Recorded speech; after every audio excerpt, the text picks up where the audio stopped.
Madam Vijayashanti గారు, రకరకాల వ్యాఖ్యలు అయితే చేస్తూనే ఉన్నారు. గవర్నమెంట్ ఫామ్ చేసినప్పటి నుంచి కూడా ప్రధానంగా వినిపించేటటువంటి వ్యాఖ్య, రాష్ట్రం 5 లక్షల కోట్ల అప్పులో ఉంది. అసలు మిగులు బడ్జెట్ లో ఉండేటటువంటి ఈ రాష్ట్రాన్ని ఇన్ని లక్షల కోట్ల అప్పులోకి తీసుకొచ్చింది టిఆర్ఎస్ ప్రభుత్వం అని చెప్పి చాలా ఘాటుగానే స్పందిస్తూ ఉన్నారు. ఎలా వీటిని సమన్వయపరచాలి, ఎలా బ్యాలెన్స్ చేయాలి అనేది కూడా తెలియనటువంటి పరిస్థితిలో ఉన్నాం. చాలా ఇబ్బందికరమైనటువంటి పరిస్థితి అని ఆవిడ వ్యాఖ్యానించడం జరిగింది. మేడం, ఎలా చూడొచ్చు ఈ అంశాన్ని? అంటే ఈ అంశాల్లో 2 విషయాలు ఉన్నాయి. ఒకటి, పాత ప్రభుత్వం ఎంత బాధ్యతారహితంగా ఉంది అని చెప్పడం ఒక అంశం అయితే, రెండో అంశం ఇప్పుడు వీళ్ళు మేనిఫెస్టో ద్వారా 6 గ్యారెంటీలు అని మేనిఫెస్టోలో ఉంది. ఈ 6 గ్యారెంటీలని మేము కొంచెం వెసులుబాటుగా చేస్తాము, అసలు గ్యారెంటీలు ఖచ్చితంగా చేస్తాము, కానీ మాకు కొంచెం సమయం కావాలి అని అడగడం కోసం కూడా ఈ అంశాన్ని లేవనెత్తారని కూడా చెప్పుకోవచ్చు. ఏది ఏమైనప్పటికీ ఆర్థిక పరిస్థితి మీద ప్రతి శాఖకి సంబంధించి ఒక శ్వేతపత్రాన్ని విడుదల చేయాలి అని చెప్పి రేవంత్ రెడ్డి ప్రభుత్వం నిర్ణయించుకుంది, ప్రకటించారు కూడా.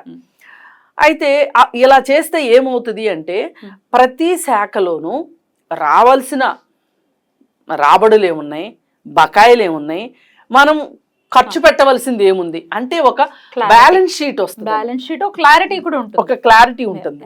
ఏదేదో ఊహించేసుకోవడం లాగా కాకుండా మనం మన దగ్గర చాలా డబ్బులు ఉన్నాయి, ఇంకా చాలా చేద్దాము అని అనుకోవటం కావచ్చు, లేదు అనుకుంటే ఆ వంక పెట్టేసేసి మొత్తం గుండు సున్నా పెట్టడం లాగా కాకుండా ఇక్కడ మనకు ఒక క్లారిటీ వస్తుంది.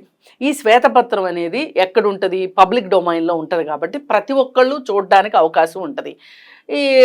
దీనివల్ల చాలా ప్రయోజనం ఏంటి అంటే, ఒకటి, గత ప్రభుత్వం ఎక్కడెక్కడ పొరపాట్లు చేసింది అనేది ఈ ప్రభుత్వానికి సరిచేయడానికి ఈజీగా ఉంటుంది ఈ శ్వేతపత్రం వల్ల. అలాగే మనం భవిష్యత్ కార్యాచరణ ఎట్లా చేసుకోవాలి, ఎలా ఖర్చు పెట్టాలి, మనకి ఎక్కడి నుంచి రాబడి వస్తుంది, ఎక్కడి నుంచి మనం బకాయిలు ఉన్నాయి మనకి, అవన్నీ తెలుస్తుంది అనమాట. ఇది చాలా అత్యవసరమైన విషయం. వీళ్ళు కాంగ్రెస్ ప్రభుత్వం ఇవాళ ఏదైతే ఉందో, వచ్చిన కొత్తగా ఏర్పాటైన ప్రభుత్వం చాలా పకడ్బందీగా, చాలా వ్యూహాత్మకంగా అడుగులేస్తుందని చెప్పొచ్చు. మచ్చుకి అసలు ఈ ప్రతి శాఖ నుంచి శ్వేతపత్రం రిలీజ్ చేయాలి అనేది అతిపెద్ద అడుగు. రెండోది ఏంటి అంటే, వీళ్ళు ఏం చెప్తున్నారు అంటే, అసలు గత ప్రభుత్వం రిటైర్ అయిన ఉద్యోగుల్ని మళ్ళీ సలహాదారులుగా తీసుకుని వాళ్ళకి బోలెడు జీతాలు ఇచ్చింది. ఆ సలహాదారులు ఎవరు అంటే, వాళ్ళ సామాజిక వర్గానికి సంబంధించిన వాళ్ళనే సలహాదారులుగా పెట్టుకుంది. దీనివల్ల 2 రకాల నష్టం జరిగింది. ఒకటేంటి అంటే ఖజానా మీద అదనపు భారం, రెండోది ఏంటి అంటే ఇప్పుడు ఈ పదోన్నతులు ఆగిపోయినాయి. ఒక ఎంప్లాయీ నా సీనియర్ రిటైర్ అయ్యాడు, నెక్స్ట్ అక్కడికి వెళ్తారు కదా, నేను అక్కడికి వెళ్తాను కదా అనే అవకాశం లేకోకుండా వాళ్ళందరినీ అలాగే తొక్కి పెట్టేసేసి గ్రోత్ లేకుండా వీళ్ళు చాలా అసహనము, చాలా నిరాశకి గురైన పరిస్థితి అనమాట. దీనివల్ల 2 నష్టాలు. ఈ నిరాశకి గురైన వాళ్ళు, అసహనంతో ఉన్నవాళ్ళు ఎలాగూ రిటైర్ అయిపోయే ఉద్యోగమే, మనకు ఎలాగూ మళ్ళీ తీసుకోరు, మన ఎట్లాగూ ప్రమోషన్స్ లేవు, సరే ఏదో 4 రోజులు చేసినట్టు చేసేసి ఇంటికి వెళ్ళి కూర్చుందాంలే, నా పెన్షన్ నాకు వస్తుంది, నాకేంటి అనే ఒక రకమైన నిరాశాజనకమైన వాతావరణంలో ఉండటం వల్లనే ఇదంతా జరిగింది. అది మరి ఇదంతా టీఆర్ఎస్ ప్రభుత్వం ఎందుకు చేసింది అంటే, కేవలం వాళ్ళు ఏవైతే చెయ్యాలనుకున్నారో ఆ పనులే చేయడం కోసమే వాళ్ళకి కావాల్సిన వాళ్ళని పెట్టుకున్నారు. ఇప్పుడు ఐపీఎస్ ఒక ఆయన ఉన్నారు, ఇంటెలిజెన్స్ చీఫ్ ప్రభాకర్ రావు గారు ఉన్నారు, ఆయన రిటైర్ అయ్యారు. రిటైర్ అయిన తర్వాత ఆయన్ని పెట్టుకున్నారు ఇంటెలిజెన్స్ చీఫ్గా. మరి ఆల్రెడీ ఇంటెలిజెన్స్ దీంట్లో ఈ పదవిలోకి రావాల్సిన అతను ఏం ఆలోచిస్తాడు చెప్పండి? అసలు ప్రభాకర్ రావుని ఉంచాల్సిన అవసరం ఏంటి? రిటైర్ అయిన వాళ్ళకి ఏంటి పని అసలు ప్రభుత్వంలో? మీరు అంతగా అనుకుంటే, రిటైర్ అయిన వాళ్ళ ద్వారా సేవలు తీసుకుందామని కనుక మీరు అనుకుంటే వాళ్ళని చేయమనండి.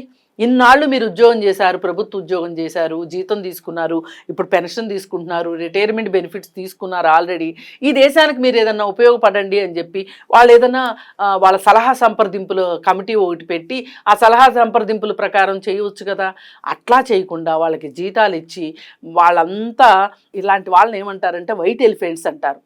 ఈ వైట్ ఎలిఫెంట్స్ ఎక్కడైతే ఎక్కువ అవుతాయో తెల్ల ఏనుగులు అంటారు వీళ్ళని. అంటే వాళ్ళ వల్ల మనకి ఏమీ లాభం లేకపోగా వాళ్ళే అదనపు భారం అయ్యి ఎక్కువ ఖజానా మీద భారం పడుతుంది అనమాట. అందుకే ఇలాంటి దుబారా కావచ్చు, అదనపు ఖర్చులు కావచ్చు, ఇట్లాంటి వాటన్నిటినీ మేము ఆలోచించి మొత్తం ప్రక్షాళన చేస్తాము అని చెప్పి రేవంత్ రెడ్డి వాళ్ళు చెప్పటం అనేది ఇది ఇంకొక రెండో అడుగు అనమాట. చాలా మంచి అడుగులు.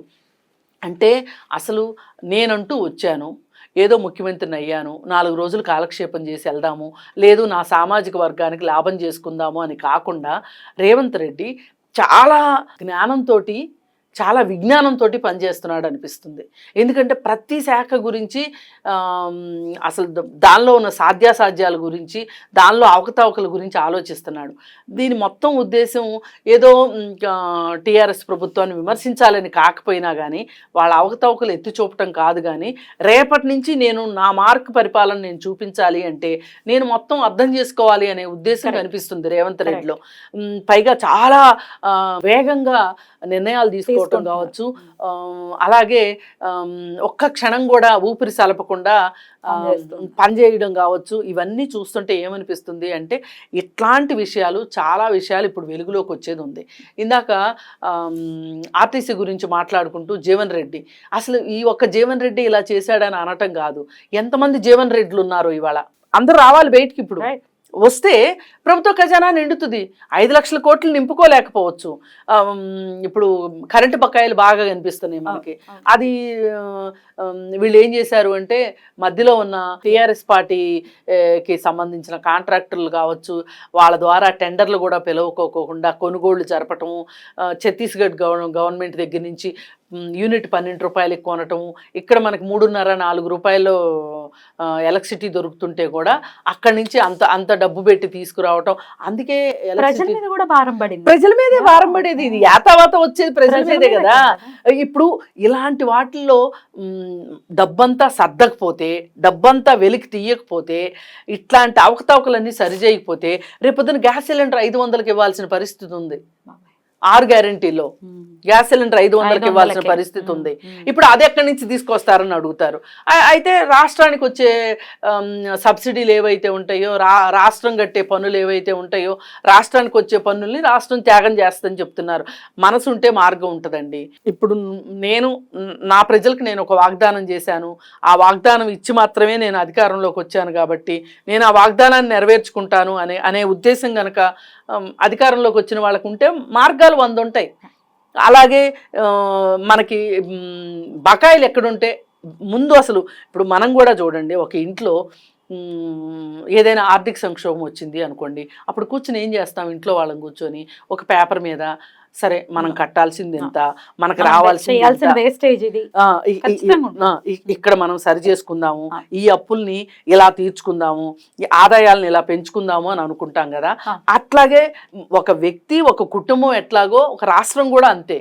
కాకపోతే కుటుంబ పెద్ద అవసరమైతే ఒక నిర్ణయం తీసుకోవటం కావచ్చు, ఆ నిర్ణయాన్ని కుటుంబ సభ్యుల మీద అమలు చేయటంలో కావచ్చు, ఎట్లాంటి రోల్ అయితే పోషిస్తాడో, ఒక సీఎం కావచ్చు, ఒక ఎవరైనా కానీ వాళ్ళు కూడా అలాంటి పాత్ర పోషించాలి.